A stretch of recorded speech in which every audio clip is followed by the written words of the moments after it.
Guten Tag. Hari ini hari Kamis tanggal 3 April 2025.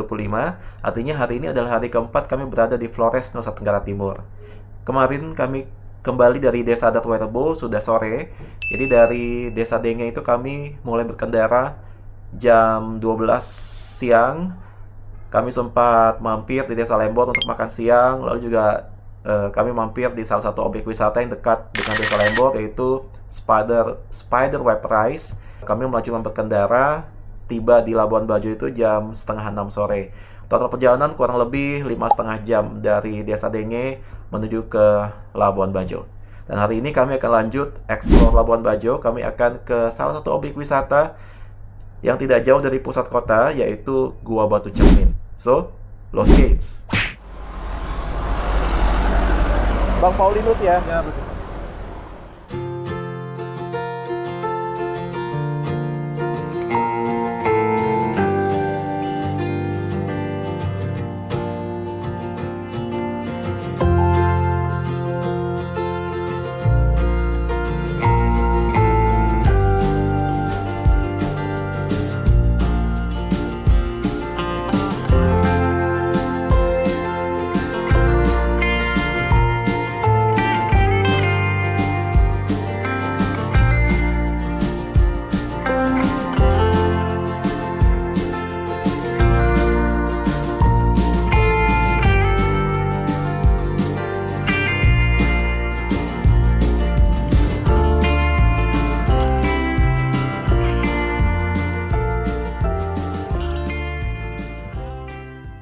Herzlich willkommen in Goa Batu Cermin. Sampai juga di sini cuma 5 menit tadi dari Zasgo Hotel atau dari pusat kota. Tapi tour guide-nya masih di dalam semua, Kak. Oh, gitu. Tuh ada siapa di situ? Berapa? Satu orangnya 20.000. Tapi kita lagi tunggu guide-nya karena kita akan masuk ke gua kan. Jadi kalau nggak pakai guide takutnya nanti kita bingung kan arahnya kemana aja. Jadi ini lagi menunggu guide-nya, harganya 50.000. Jadi tiket masuk 20.000 tambah guide 50.000. Sekarang kita mulai masuk menuju gua dan kita harus trekking dulu sekitar kurang lebih 250 meter. Gua ini ditemukan oleh salah seorang arkeolog. Dia itu dari Belanda. Namanya Theodor Verhoeven. Tahun sekitar berapa, Bang? Jadi guanya itu ditemukan pada tahun 1951. Aneh juga ya, selama itu baru ketemu di sini. Jadi pada saat Theodor menemukan gua ini, jadi dia itu menemukan beberapa jenis fosil binatang laut di dalam gua. Lalu ketika dia menemukan fosil-fosil binatang laut itu, jadi dari hasil penelitian Theodor, jadi gua ini dulunya berada di bawah dasar laut. Oke. Jadi yang dia temukan itu adalah fosil penyu, ada juga koral atau terumbu karang di dalam gua. Jadi di dalam dinding gua itu penuh dengan fosil-fosil binatang laut ya. Tumbuhan laut di dalamnya. Wow. Jadi terjadinya gempa bumi atau pergeseran lempengan bumi akibat gempa. Sehingga gua ini terangkat. Nah, kenapa juga ini disebutkan nama Batu Cermin? Bukan berarti di dalam ini ada cermin, kan? Tapi yang dimaksudkan itu adalah gua Batu Cermin itu. Jadi di dalam guanya itu ada sinar atau cahaya yang masuk melalui lubang atau dinding gua. Nah, lalu sinarnya itu yang bisa memantulkan cahaya di dinding. Kok berlumpur? Iya, karena di dalam cerminnya harus lumpur. Oh gitu. Wah, siap-siap. Bisa Berlumpur kakinya. Iya,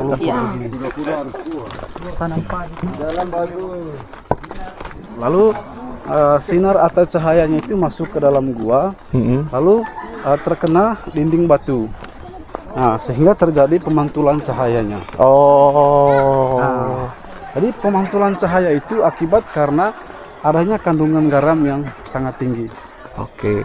Sehingga batu yang mengandung garam itu Jadi dia bisa memantulkan cahaya. Makanya dinamakan cermin. Makanya itu layaknya disebutkan sebagai cermin. Jadi ini kita sudah sampai di muka gua ini. Jadi ini adalah tampak depannya. Nah, nanti kita masuk lewat bagian kiri ini. Kita keluarnya lewat sini. Kita keluarnya lewat kiri ini. Oke.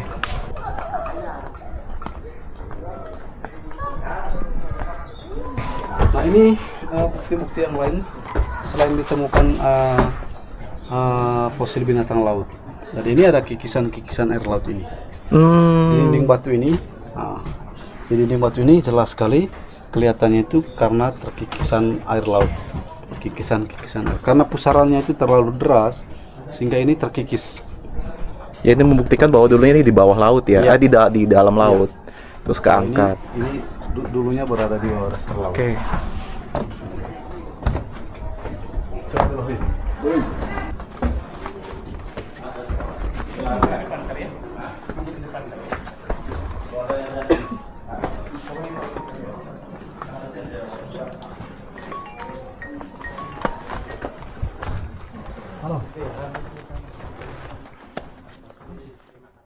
Kita lihat tadi selain binatang laut yang ditemukan tadi ini ada tumbuhan laut yaitu koral atau terumbu karang.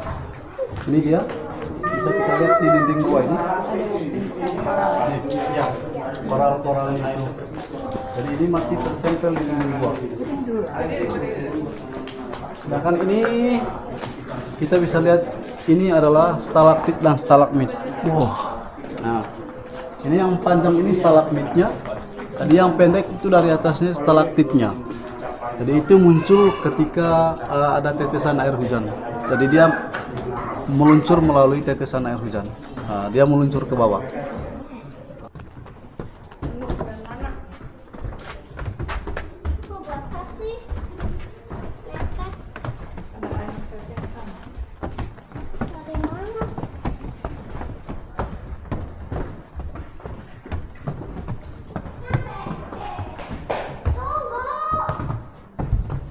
Itu lagi. Kita lanjut ke belakangnya.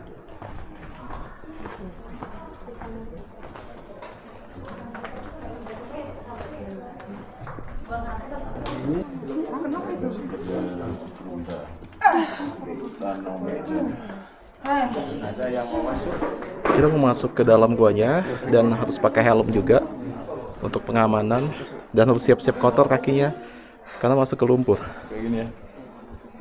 Oh. Yang belum lulur silakan lulur lumpur di dalam. Nah, jadi di dalam ini kurang lebih 40 meter dalamnya. Nah, jadi nanti masuk dan keluarnya lewat jalur yang sama ini. Jadi karena 2 hari kemarin ini hujan deras, sehingga airnya itu masuk ke dalam.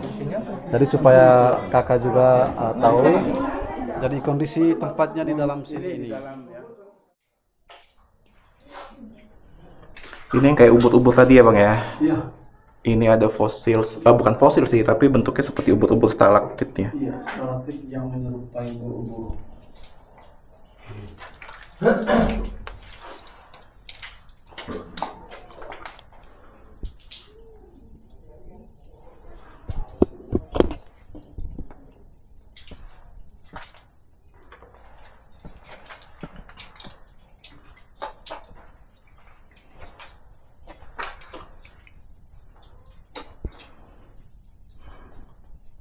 Ini satu kali lagi kita jongkok. Oke. Hati-hati. Ini rendah banget, jadi kita harus menunduk ya bang ya, Iya. bahkan jongkok. Iya, harus jongkok itu setengah badan gitu.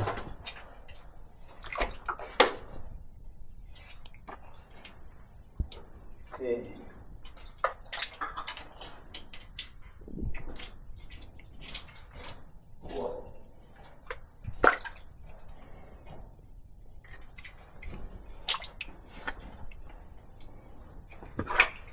Hati-hati. Pegang dinding batu. Ini juga. Nah, sekarang kita sudah sampai di muka ruang utama ini. Jadi ini bisa kita lihat di atap dinding gua ini banyak koralnya. Oh iya. Koral ini.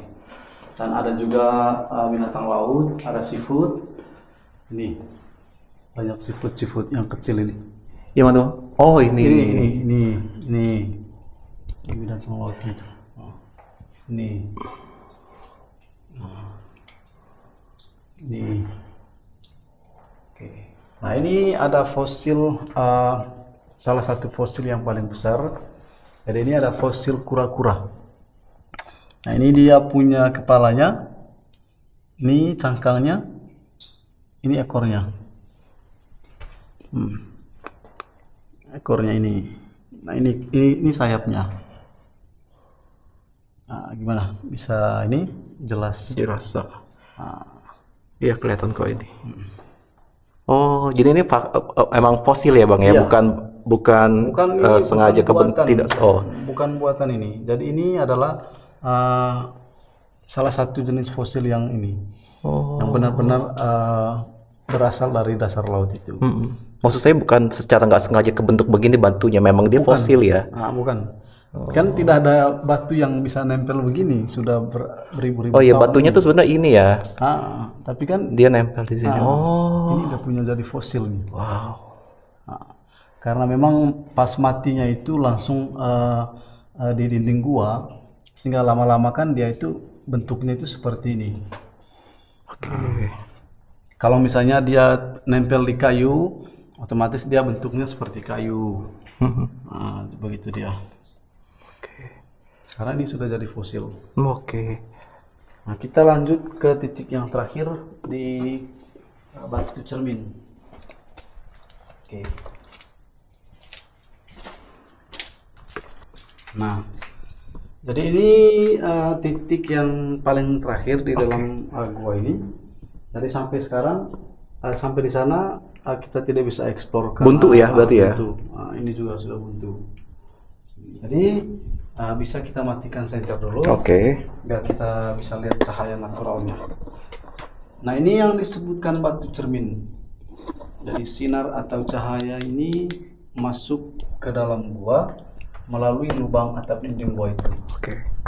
Nah, jadi sinar atau cahaya yang masuk itu, tadi sorotan cahayanya itu di dinding batu sebelah ini. Jadi pemantulan cahayanya itu ke dinding batu sebelah kanan ini. Nah, Cahayanya dari dari sini. atas sini ya. Nah, dari sasaran cahayanya Oke, itu sorotannya itu ke dalam sorotannya dinding- ke dalam dinding ini, Sini. bagian kiri ini. Wow, keren sih ini, Bang. Nah, Keren banget. Jadi pemantulan cahaya itu langsung ke dinding batu sebelah ini. Nah, kita bisa bedakan kan, yang punya ini sama ini adalah ini cahaya aslinya. Ini pemantulannya. Oh iya, sebelah kiri ini langsung kena sinar Ya, matahari. langsung dari atas itu. Berbeda dengan yang ini. Yang ini adalah pembiasan atau pemantulan. Pelampiasannya. Dia itu memantulkan cahaya akibat karena adanya kandungan garam. Memantulkan cahaya. Oh, karena jadi ada kandung garamnya, dia mantulin cahaya. Mengkilap, Makanya namanya sehingga- cermin. Ya, makanya itu layaknya seperti cermin. Iya. Karena dia bisa memantulkan.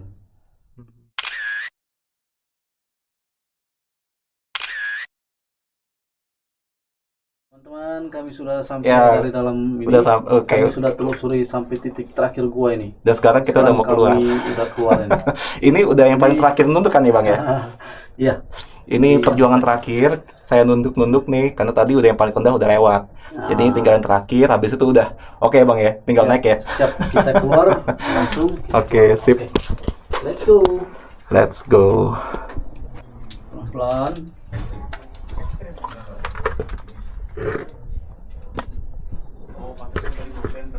Oh, ini masih rendah juga. Jemput lagi. Silakan Udah akhirnya. berdiri. Waduh. Wah, luar biasa loh teman-teman, ini jalurnya bener-bener ini sih namanya ekstrim menurut saya.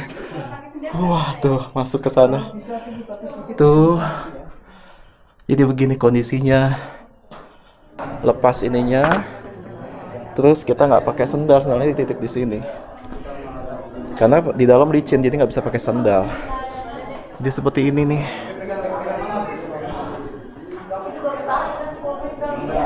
Oke, jadi begitu teman-teman, luar biasa, indah banget di dalam. Walaupun mesti berkotor-kotoran dengan lumpur. Tuh kaki saya seperti ini. Silakan naik. Oke, lanjut ke sana. Pegang dinding batu, langsung naik. Iya, oke.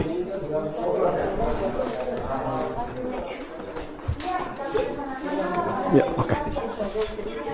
Oke, kita lanjut ke Halo. Iya. Sama lagi cabut kok sudah. Oh, ini menuju keluar ya Bang ya? Yang tadi ya. Oke, oke.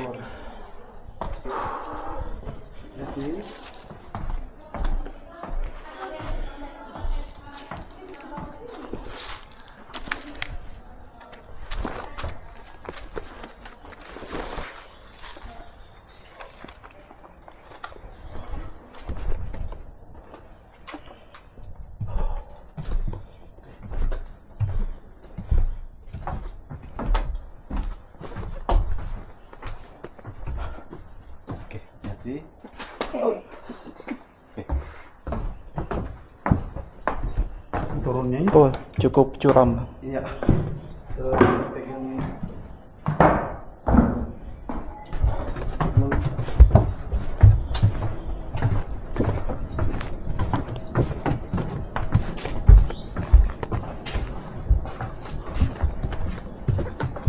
Ini kita terus ke Batu Payung ya. Batu Payung. Oke, dia gua juga atau batu aja, Bang? Bukan gua, jadi nanti kita bisa lihat secara langsung dari luar. Oh, oke. Kalau Batu Payung itu ada satu jenis batu dan ada tumpuan batu dari bawahnya itu. Oh. Dan di atasnya itu ada lempengan batu besar yang menutupnya. Oh, oke. Nah, lalu itu Batu Payung itu adalah bukan satu kesatuan batu yang ini yang utuh. Jadi Itu ada dua jenis batu yang berbeda. dua jenis batu berbeda jadi nyatu Ya, gitu dia. Iya, jadi mereka menyatu. Jadi yang satunya itu yang lempengan batu besarnya itu nempel di atas satu tumpuan Oh, batu oke, dari oke, bawah. oke. Makanya namanya payung ya. Jadi kedua jenis batu itu adalah dia ini terpisah batunya. Sekarang kita lagi menuju ke objek satunya. Jadi dekat dari tadi gua Batu Cermin ada batu payung. Kita lihat ya. Bagaimana bentuknya? Karena ini kata guide-nya tadi ada dua batu itu tersusun menyatu gitu. Jadi yang satunya tuh seperti payung. Penasaran kayak apa nih batu payung? Ini yang disebutkan kan berarti di sini ada payungnya. Jadi menyerupai dia. Makanya ini disebut batu payung. Dan ceritanya ada nggak Bang? Kenapa dia bisa itu? Apa gempa waktu itu apa? Memang kalau menurut cerita yang di bawah itu batunya itu adalah batu besar dulu. Dulunya itu batu besar. Cuman karena dia terkikis oleh air laut sehingga yang paling bawahnya itu satu tumpuan yang paling bawahnya itu jadi terkikis. Lama-lama itu batunya kecil begini. Sehingga yang di atasnya itu gantung. Ya, di atasnya nggak terkikis ya, jadi di atasnya yang nggak bawahnya. terkikis, yang bawahnya saja itu, sehingga itu modelnya kayak ada koral-koralnya itu. Karena itu kikisan air laut itu. Oke. Dan ini sudah diperkirakan umurnya itu ratusan tahun. Ratusan tahun. Dulu Kota Labuan Bajo ini di bawah lautan. Tapi emang ini bentuk batuan laut sih ini. Iya ya. Ini dia Di punya bawah model, laut. dia punya modelnya itu. Tenggelam memang kayak. Yang di pinggir-pinggir laut itu kan batu ini seperti ini. Betul. Oh iya ya.